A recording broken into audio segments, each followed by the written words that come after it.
Welcome, everybody. My name is Kathy Taliau. This is FAU's Center for Online and Continuing Education Professional Development webinar on designing accessible documents. Very happy to have you with us. Also presenting in the Jupiter campus, at the Jupiter campus is Dr. Judy Summers. And we have a great team supporting us today. We have Jade, who is working the host and chat board, and Jamari is on technical background, and Linnell is also with us doing technical also. So we sure appreciate everybody who participates. This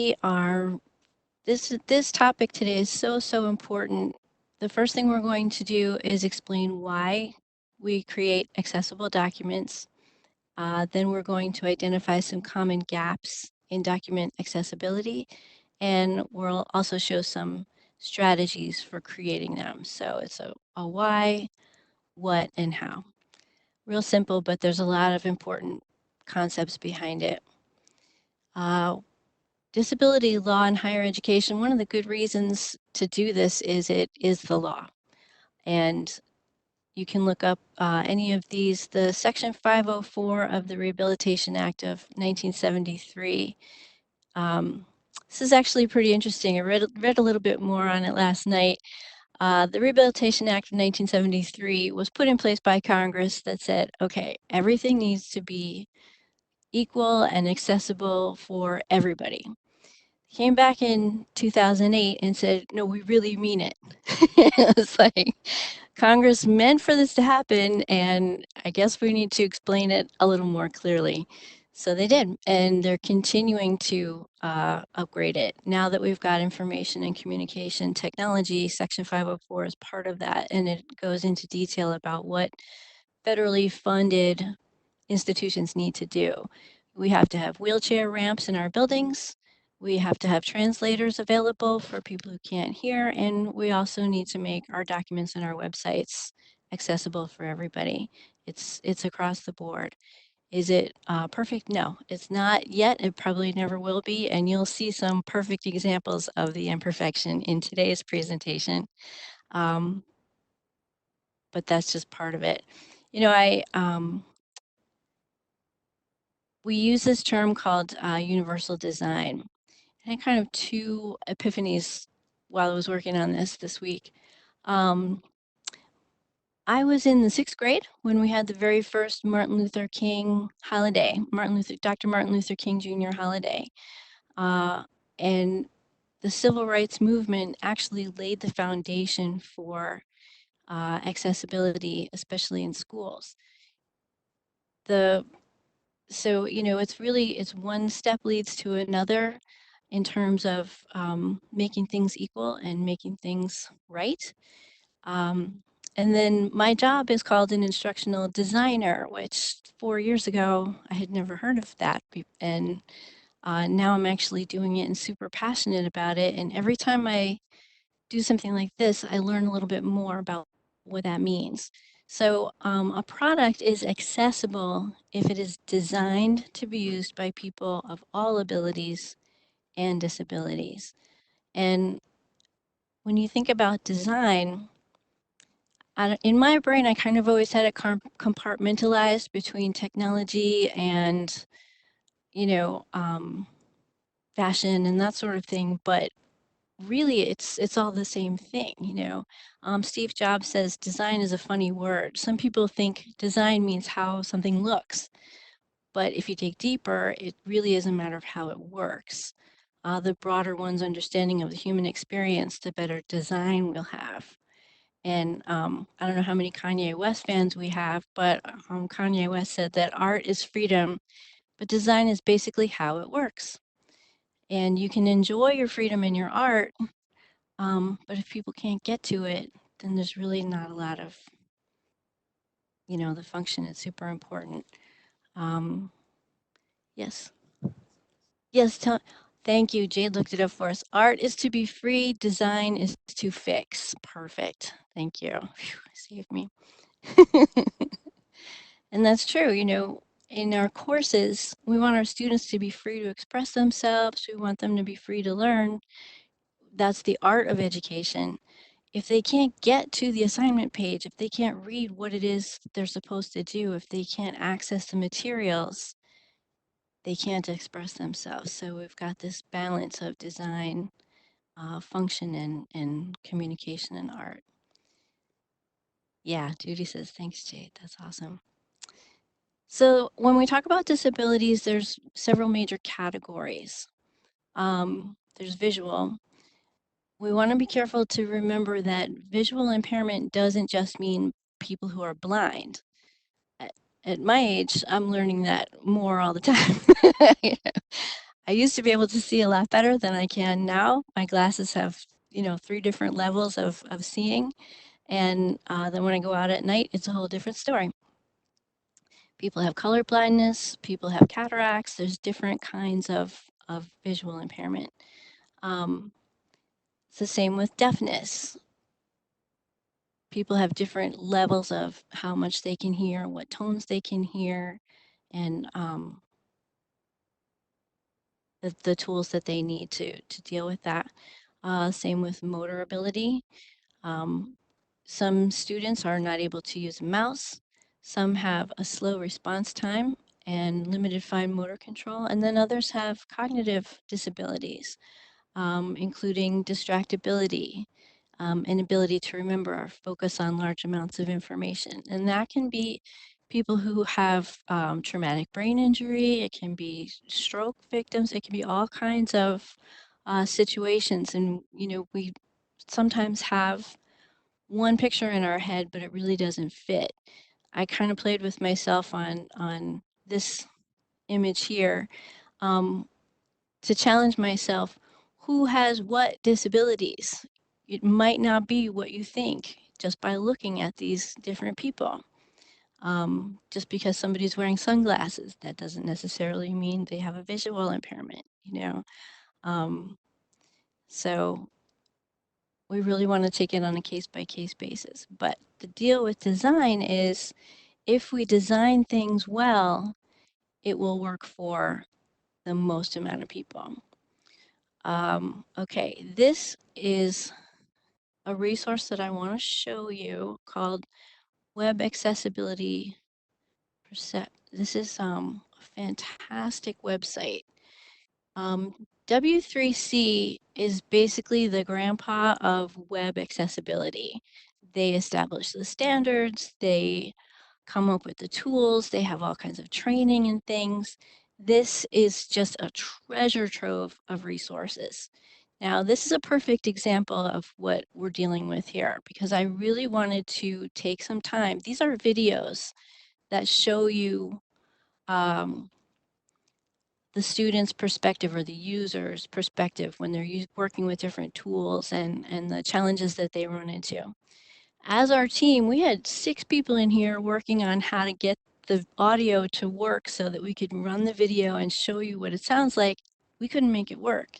And we have all of our, senses working properly, and we're even really good at technology. So I think that this is a great exercise in empathy, helping instructors to realize, we're all dealing with different struggles. But I will share this resource with you. There's and pretty much anything you want to know about making something accessible, it's on here. So if you want to log off, you can, but stick with us because we do have some more really good things coming our way. Okay, so this one exercise, one of the videos on that website that I just showed you, this video is called Customizable Text. It's 46 minutes long, and I'm going to challenge us to watch it without the audio. This is something you can try when you are home if you have closed captioning. This video is going to play for 46 minutes. I'm going to challenge you to watch it with the captioning on. The captioning is on. See how much of the content that you can process for yourself without the audio and having to put in that extra piece of reading the captions but not being able to hear what it says.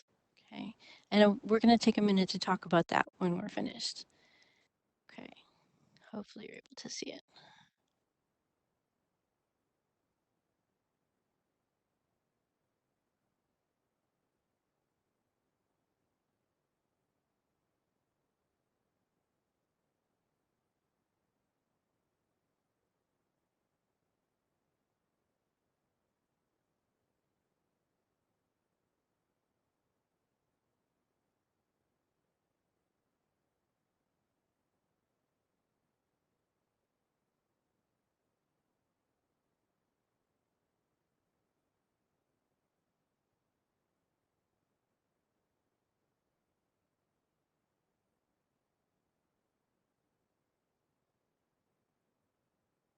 Okay, now if the function had worked the way I wanted it to, our next thing would have been that we turn off the video and just listen to the audio, and we would also listen to the audio descriptions. But we don't have the functioning to do that today. So, um, so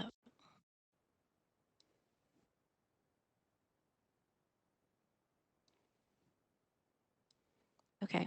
So as you watch that just video without the audio, what are some of the things that you're thinking of and realizing in terms of accessibility for students or just in general? Well, I'm going to jump right in while everybody else is thinking. I had to really focus in my mind about, I mean, we are so used to just watching, and it dawned on me, wait a minute, I also need to look at the text that's down there. Did not think about that ahead of time, even though you said so. Exactly, exactly. Thank you.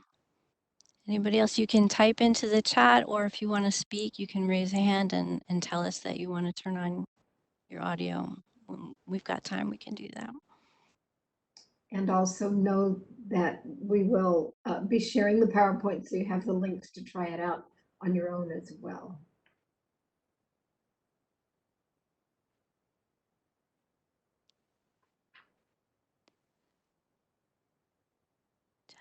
Okay. One of the things that I would want is to have it bigger. You know, I would like it if we could go through it again and see it full screen and look at it again. And that's one of the accommodations that we have in place for students with disabilities. And I think it's one of the great things about online learning. We hear it all the time. Students are glad that they've got the video because they can stop and rewind the part that they missed. They can listen to it again from a different perspective after they've thought about it. It just gives folks more time to process information. And if you're actually really thinking about it, Chantal LeConte said, "We take a lot for granted." we sure do. Thank you, Chantal. Yep, we sure do. Okay. Okay. One of the things that our team works with a lot is PowerPoints, because professors will come, they'll create a PowerPoint, and then they'll do a voiceover video similar to this one that their students can use in their online class. We in addition to, we always check for copyright compliance, that's one piece, but accessibility is a huge piece. And I just want to take you through one PowerPoint to show you one of the tools that Microsoft uses. It's a terrific tool. Okay, let's see, I'll pull this up here. This is, I'm calling this my PowerPoint with issues. I created it last night, and it's just your basic PowerPoint. These are animals in my neighborhood and some lightning that we had one day and a table, and that's it. So this is your basic PowerPoint presentation. There's a tab right up here called Check Accessibility. Click the tab, and it tells you what the problems are, what some of the suggestions are. The first one here, it says the table 9 style has low contrast. Well, what this means is that somebody with difficulty with vision, the white text on the light blue background is not enough contrast for them. So to fix that, I'm going to come up here to my shape fill, and I'll just pick a darker color, darker blue. And now that warning goes away. It just tells me, okay, good, you fixed it, thank you. Personally, I would like to change these also, but it's not telling me that. So the computer doesn't necessarily, it doesn't do taste, and it doesn't tell you absolutely everything, which is why we're doing this, so you can get an idea of what is it that I should be looking for. We really try to have a good amount of contrast on text and background. People with visual impairment tell us that the better the contrast is, the better it's able to be. I'm tripping over my letters here. The better the contrast makes it easier to read. It doesn't have to be perfect. Students can, I've also read where people with dyslexia sometimes black on white can have too much contrast. Well, if that's the case, then you can change the settings on your screen. But just in general, it really helps. Okay, it's telling us here there's a duplicate slide title. Now, who cares about that? Well, if I'm using screen reader software, the real screen reader software for people who are blind would be JAWS or something called or I forget it, NAVD, I think it is, NVDI. Oh, darn it. Can you look it up for me, please, Jade? Thank you. And I tried it several times. It's really hard. It reads the metadata, it reads the information behind things like images and headers, so that it might not need to, like, it won't read the letters necessarily as an NVDA, thank you. If you're totally blind, things like the slide title will help you to navigate through the presentation. Things like headers, which I'm going to show you again in a minute, that helps you to navigate to move from one slide to the next. If you're using software, like I'm going to show you in a minute, which is just reads the text, it can do it without having all that information, but really the better we can build this thing, the more people can use it. Another example, your building might have wheelchair accessibility, but if it's got corners that are hard to turn, then maybe some wheelchairs can do it and other wheelchairs can't. Let's build it so that it's as accessible as possible for as many people as possible. So this is a picture. It's actually 3 river otters that came up the canal in my backyard a couple of months ago. And I'm going to go here and edit the alternative text. It's going to be, let me see if I can make it a little bigger so you can see this. The alternate text for this picture here is 3 otters on grass, 3 river otters on grass. 2 are eating a fish, 1 is walking away from them. This one does not have alternate text. It has something generated by the software. So I'm just gonna fix this one here and put 3 river otters on grass. 2 are eating a fish. 1 is walking away. We don't want to be too, we don't want to overwhelm the reader with too much text. There's kind of a balance that needs to happen. It should be approximately equal. Okay. Oh, the duplicate slide. Okay, so this one's called local nature. I don't really need this one to be duplicated. I'm just going to call this one otters. Okay.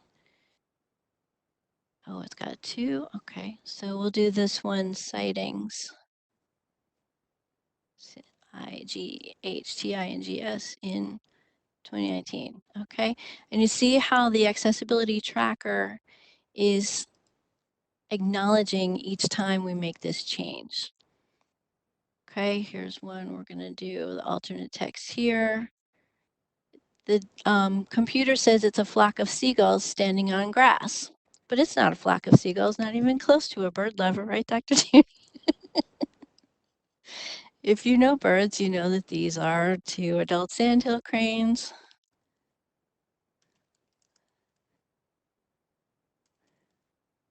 and 1 juvenile, whoops, walking down the sidewalk.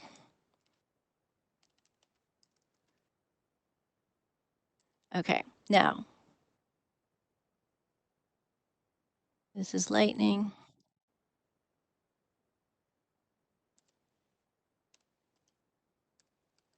Over a suburban street.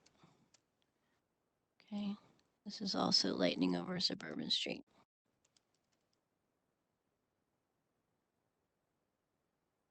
ING over. Okay, now that only took me a few minutes to do. It might seem like a long time when you're watching it, tedious, and it's certainly tedious when you have hundreds and hundreds of images, as our support workers will attest. But man, I tried using that software.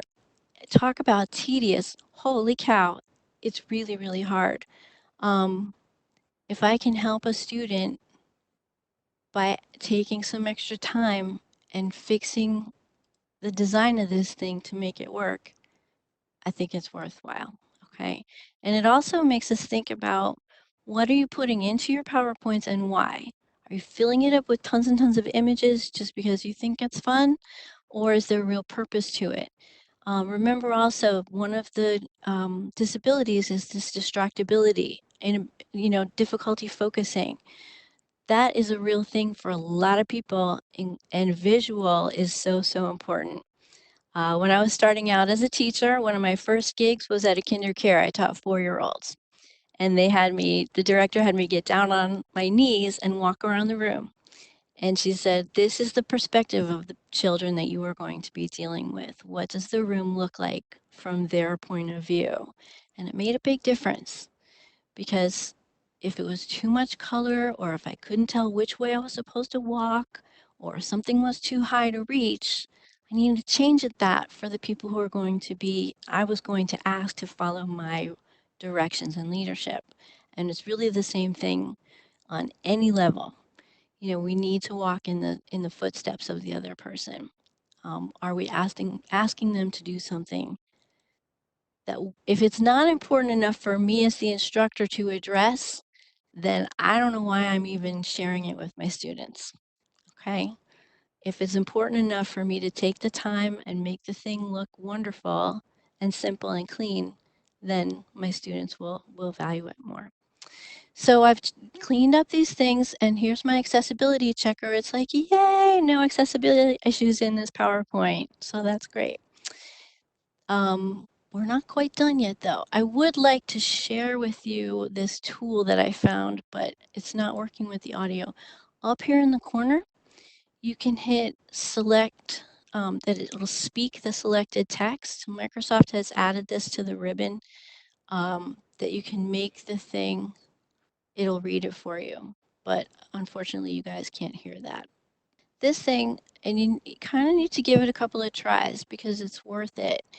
What it does is it lets you load up your PowerPoint, and it turns it into a PDF, which is there it is, much easier for students to read with their screen reader technology.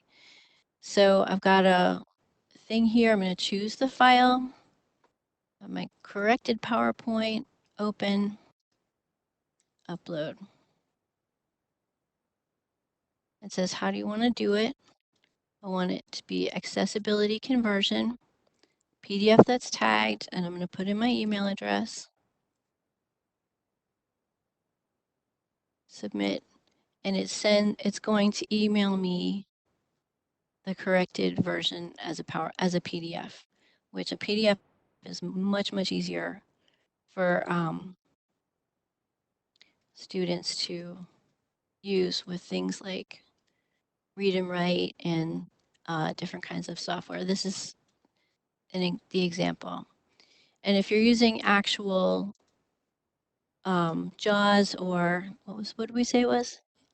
NVDA, it will read the alternative text. Other screen readers like Read and Write and the Microsoft Speak, it doesn't do that. That's another thing that I learned today. Those tools don't necessarily use, they don't read the alternative text because they're not designed for people with total blindness, but they are designed for people who have trouble reading, dyslexia, visual impairments, that sort of thing. Okay. Any questions or comments at this point? This is me again, Kathy. Hi. Thank you. And I would like to mention that one of the faculty that I've worked with off and on for a while received his accessibility note from SAS this semester, as all instructors do at the beginning of the semester if there's someone in their course that has special needs. And in this case, it was, he had a student who, first of all, would have someone who was had hearing issues and would have someone in there who was going to be signing for her. But we also had to verify that the videos in his course all had closed captioning so that she would be able to follow along with the videos. And that was one of the items that came up for him. And so we just went in and verified everything for him so that it would be, and then he went back to SAS to let them know that that everything was all okay for her. Great, thank you. Yeah, and the captioning is so important. That's one of the advantages of, as you go to create a video, trying to script it out a little bit beforehand, even just an outline, so that later you can you can easily hand a transcript over. If you're doing these highly technical courses, transcribers don't necessarily get it right. Or if you have an accent or something, and it might be worth, when after it is captioned, go back through and just make sure that the terms that have been essentially translated are done correctly to check for quality. And a good teacher will always do that. A good teacher will always go back over the semester and just reflect what worked, what could I improve. And the other thing that I would say too is, as we were getting ready, we're kind of like, well, that's not going to work. Okay, all right. It's important to have some courage. Teaching online, it takes a lot of courage in the first place. Teaching at all takes a lot of courage. But stepping out with new technology, try not to be afraid. There are resources, excellent resources to help you, to help your students, and to solve any of these issues. Yes. Chantal Lacan asked, once you receive the letter from SAS, what is the best way to specifically identify what you need to do for your student? Great question. And would you like me to respond to that? Sure, go ahead. The letter tells you exactly what that student needs, exactly, every single thing. And we're going to be working with someone tomorrow afternoon to show him what to do to add extra time for the test. Any of the things that particular student needs has been identified for you by SAS. And I see Nancy's up there. Did you have a question or comment, Nancy?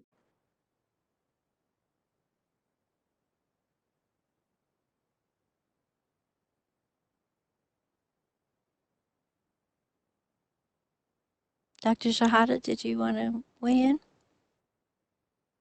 Not able to? Okay, well, feel free to chat in at any point. Okay. Also, the Office of Student Accessibility Service are very, very happy to help. That's what they're there for. Center for eLearning, we're not Center for eLearning anymore. COSE, Center for Online and Continuing Education, and certainly OIT and Canvas Help. Happy to help with that. Okay, I also wanted to show you Word accessibility, and I won't take all your time with, I won't take too much time with it, but Word documents are also really important. Yeah, Word document with issues. Here we go. Okay. So Microsoft has added this feature also to Word documents. I'm going to make this a little bit bigger. Now, I'm going to hit the check accessibility, and the only thing that it's telling me is that this word robust needs more contrast. But from a design perspective, there's a lot more to fix on this document because it just really isn't reader friendly. I don't have visual impairment and this thing hurts my eyes, and I did this on purpose. So we want to have, there's a couple of principles that's just good design. You really don't want to use color to be your identifier that something is important. We really want to have consistent color. Black and white is really the best when it comes to documents. And if you need something to be emphasized, we really just recommend using bold. When we have all caps and exclamation marks, that's yelling.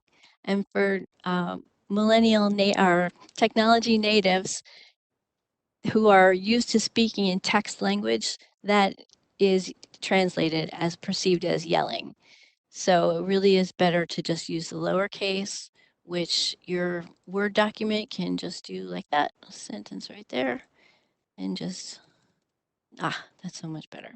Okay, you've also got these features up here, this style, which you don't need to know right now, but look into it. Style, headers, you can have, this is a header 2, this is a header 1, you know, and you can modify these headers so that it's consistent throughout your document. This is script and bold, ouch. Okay, let's just do normal. That's so much better. Or maybe just a little bit of bold, right? Space, space, space, space, space. That's no fun for anybody, and certainly for a screen reader, just a simple tab will work a lot better. If you remember, if you ever took typing like I took in high school, which was probably the most valuable course I ever took in my life, they taught us to do 2 spaces after each sentence, but that is really not the standard anymore. It's just 1 after a sentence because the software can do it by itself. And when you've got this justify across the whole page, I know it looks pretty having the margins the same on both sides, but if you're a dyslexic student, it can be a real nightmare because you have trouble deciphering how far apart the words and the letters are. So we really prefer to have things left justified. And also one thing that's really important is we want to use, instead of having your whole URL spread out, if you're using a screen reader, that thing is going to say to you https://www, I mean, nightmare. So we really just want to use meaningful text for that. Edit the hyperlink. The text to display, we can just do WCAG guidelines and let the fact that it's underlined tell the reader, and it's probably a different color, and it's got your title up there, let that tell them that a hyperlink is coming. I could go on, but I don't want to take up too much more of your time. It can be dry stuff, but it's really, really important stuff. And the point really is to be just aware of what your students may be going through, what they may have to face, and to just constantly be working on increasing your knowledge about this, because it's changes all the time. The last time I did this, the standards were called 2.0. Now they're 2.1. We're going to be bringing in, how do you make virtual reality accessible? How do you make, what do they call it when oh gosh, the three holograms, like how do you make holograms accessible? I don't know. I'll have to figure it out. I'm going to share these with you. These are really good resources here. This particularly one, 6 Surprising Bad Habits That Hurt Dyslexic Users, very, very useful document. Also want you to be aware that the 2020 FAU Excellence in eLearning Awards are open for nominations. It's this is our 5th year doing it. Very, very excited, and we'll be celebrating it at the Teaching with Technology Showcase April 3rd. So we'll share the link with you. You can nominate yourself or a colleague, and we hope that you'll go ahead and participate in that. It really brings a lot of awareness and celebration to our online community of practice. Before we finish up, is there anybody? Oh, Dr. Judy, I had wanted to share what was coming next, but I forgot to look for it. Do we know what the next week's topic will be? I do. We're going to do an update on active learning, which didn't realize just how long it had been since we did it. So we're going to be talking about active learning and what that takes. And Judith asked us to consider a presentation on making anatomy and physiology with 3D models accessible. Talk about giving us a challenge, Judith. Thank you. We'll Love see what it. we can do for you. I love it. There are some really great things. I'll look for that link and include that in the email today. I'll send you an email with some really great stuff. But yes, Thank that'd you. be Thanks so awesome. much, Kathy. This is such a valuable information for us. Well, I appreciate your patience and appreciate your attention. It can be dry. You know, demonstrations are tough, and you stuck with us, and so thank you very much. Just continue to please bear in mind the end user is the student, and if it's tough for you, oh boy, remember that first video where we had to look at the closed captions and then also go back and say, wait a minute, what was I actually watching? Your time is the most precious, non-sustainable resource that you have, and you've chosen to take some of it and share it with us today. We're very, very grateful. I really hope that as you walk away, you think that this was time well spent. And if there's anything we can do to improve it, please do let us know. And we hope that you will join us again soon.